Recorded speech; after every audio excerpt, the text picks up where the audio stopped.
서울의 작은 카페의 은은한 불빛 아래 47세의 소지섭은 창밖을 바라보며 조용히 앉아 있다. 거리에는 빗방울이 소리 없이 떨어진다. 한때 수많은 시청자에게 감정 연기로 사랑받았던 그의 얼굴에는 이제 형언할 수 없는 슬픔이 깃들어 있다. 한국 최고의 스타 중 한 명인 지섭은 굴곡진 삶을 살았고 그의 커리어라는 후광과 마음속 깊은 상처가 뒤섞여 있다. 그의 가장 큰 슬픔은 개인적인 상실뿐 아니라 자신이 쌓아온 이미지에 갇힌 듯한 순간에도 찾아온다. 스포트라이트가 꺼지면 지섭은 어린 시절 가족과의 이별부터 커리어와 사랑의 험난한 시련까지 말없는 고통에 직면한다. 가장 사랑하는 조은정과의 결혼은 어둠 속에 비치지만 그 사랑조차도 그의 평생에 걸친 상처를 지울 수는 없다. 소지섭의 인생에서 가장 큰 슬픔은 어린 시절 가족과의 이별이었다. 1977년 11월 4일 서울 용산에서 태어난 지섭은 중산층 가정에서 자랐지만 그 행복은 오래가지 못했습니다. 7살 때 부모님의 이혼은 수줍음이 많았던 지섭의 마음속에 채울 수 없는 공허함을 남겼습니다. 이혼 후 어머니와 함께 살기 위해 인천으로 이사했던 지섭은 어린 시절을 떠올립니다.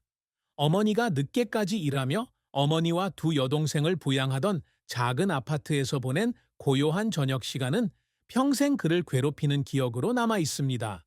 그는 종종 창가에 앉아 거리를 바라보며 왜 우리 가족은 다른 가족들처럼 함께할 수 없는지 고민했습니다.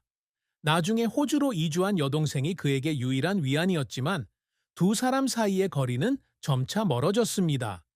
이러한 상실은 지섭의 성격을 형성했고 사춘기 내내 그를 내성적이고 자의식이 강한 사람으로 만들었습니다.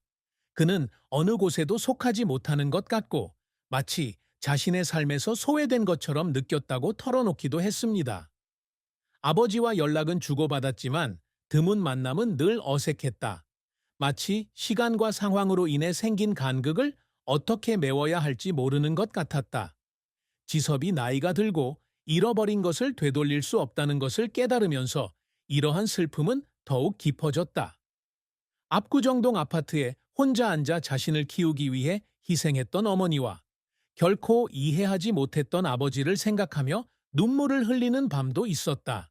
지섭이 안고 있던 또 다른 슬픔은 스타의 이미지에 갇힌 듯한 느낌이었다. 미안하다 사랑한다, 카인과 아벨, 주군의 태양 등에서 연기하며 많은 사랑을 받았지만 관객들은 자신의 진짜 모습이 아닌 캐릭터만 사랑한다고 느꼈다. 그는 2011년 Always 초연 후 한 팬이 달려와 그를 안아주고 그의 배역 이름인 장철민을 부르며 울었던 순간을 떠올렸다. 그 순간은 행복했지만 동시에 스포트라이트 뒤에 남자 소지섭을 아무도 제대로 보지 못하는 것 같아 외로움을 느꼈다. 이러한 슬픔은 그를 DM제로로의 단독 여행이나 지손익이라는 예명으로 쓴 랩을 통해 자신을 찾아가는데 많은 시간을 보내게 했습니다. 이는 그가 표현하지 못한 감정을 표출하는 방식이었습니다. 소지섭의 삶은 재능, 인내, 그리고 그를 눈물 짓게 한 도전의 이야기입니다. 유망한 수영선수로 시작한 지섭은 11년간의 훈련 끝에 전국체전에서 동메달을 획득했습니다. 하지만 1995년 힙합 아이돌 김성재와 사진을 찍고 싶다는 이유로 모델 활동을 결심하면서 프로 선수가 되고자 했던 그의 꿈은 좌절되었습니다. 청바지 브랜드 스톰의 모델로 데뷔하면서 연예계에 발을 들여놓았지만 그 여정은 순탄치 않았습니다. 지섭은 1996년 시트콤 남자 셋 여자 셋에서 조연으로 활동하던 시절을 회상합니다. 당시 감독은 그의 뻣뻣한 연기에 대해 질책했습니다. 그는 분장실에서 이 길이 정말 자신에게 맞는 길인지 생각하며 울었습니다.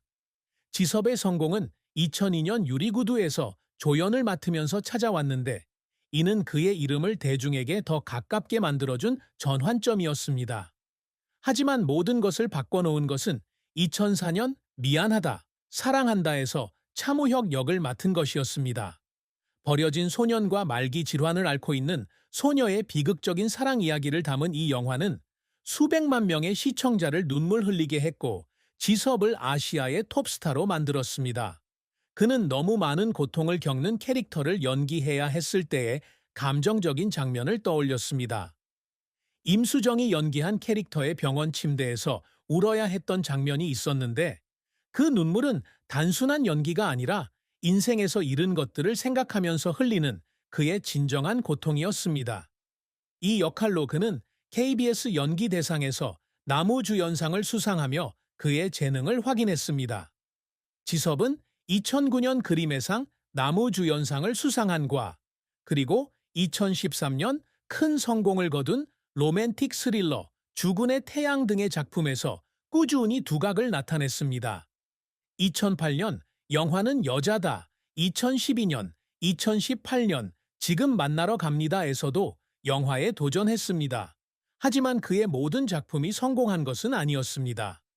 2010년 로드 넘버 원은 막대한 예산에도 불구하고 평균 시청률 6%에 그치며 흥행에 실패했습니다. 지섭은 한국전쟁을 재현하기 위해 스태프들과 함께 열악한 환경에서 작업했던 촬영장의 긴 시간을 회상합니다. 로드 넘버 원의 실패는 그를 우울증에 빠지게 했고 프로젝트를 살리지 못한 자신을 자책하게 만들었습니다.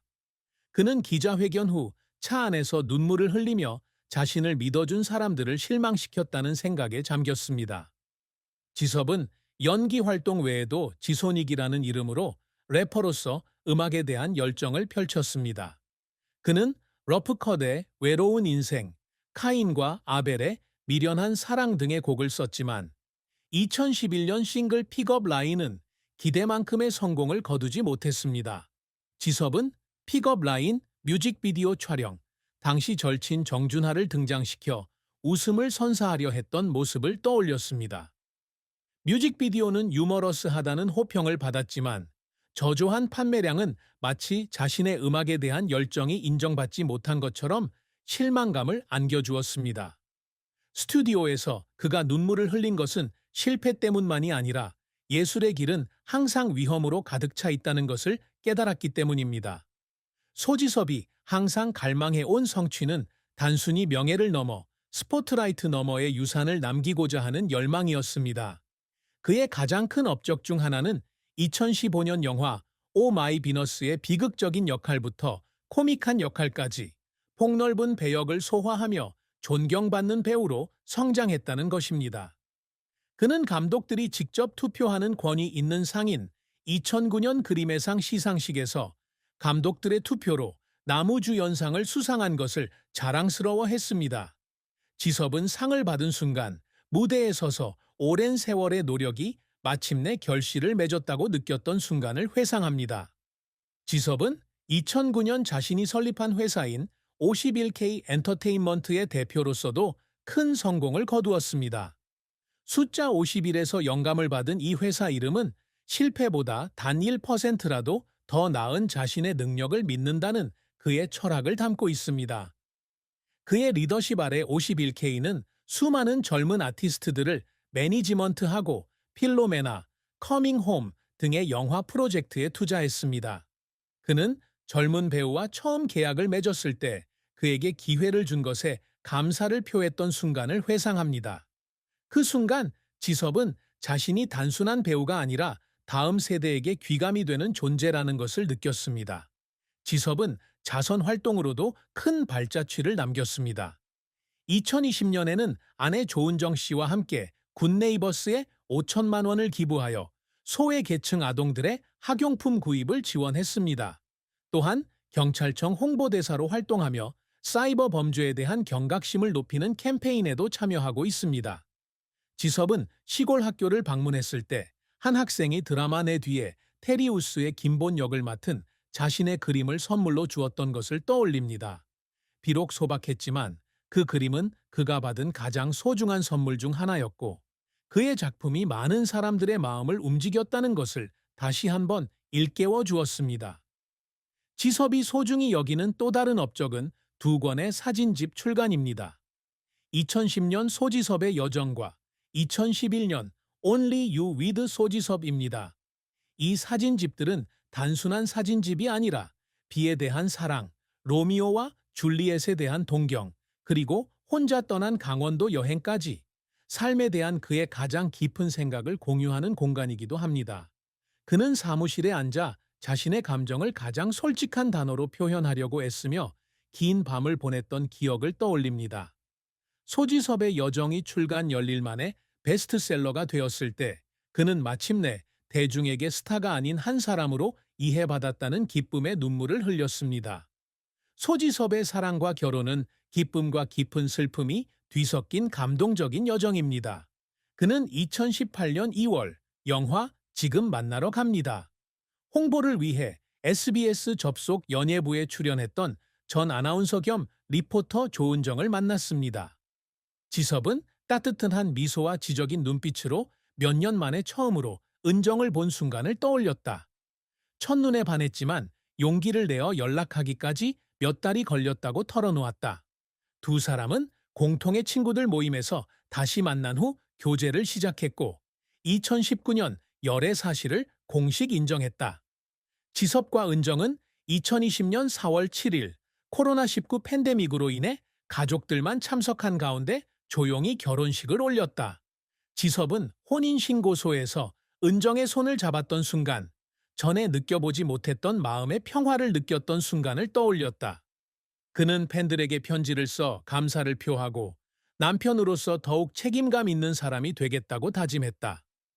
2022년 인터뷰에서 은정과의 결혼은 그에게 안정감과 마음의 평화를 가져다 주었다고 말했다. 그는 은정이 촬영 현장 이야기부터 미래에 대한 그의 비밀스러운 두려움까지 항상 자신의 이야기를 들어주는 것을 좋아했습니다. 하지만 두 사람의 결혼 생활에는 슬픔이 따랐습니다. 지섭과 은정의 17살 나이 차이는 일부 대중의 비난을 받기도 했습니다. 지섭은 두 사람의 관계가 공개된 후 소셜미디어에서 은정을 돈 많은 여자라고 부르거나 두 사람의 사랑을 의심하는 부정적인 댓글들을 읽었던 초기 시절을 떠올렸습니다. 그런 댓글들은 사실이 아니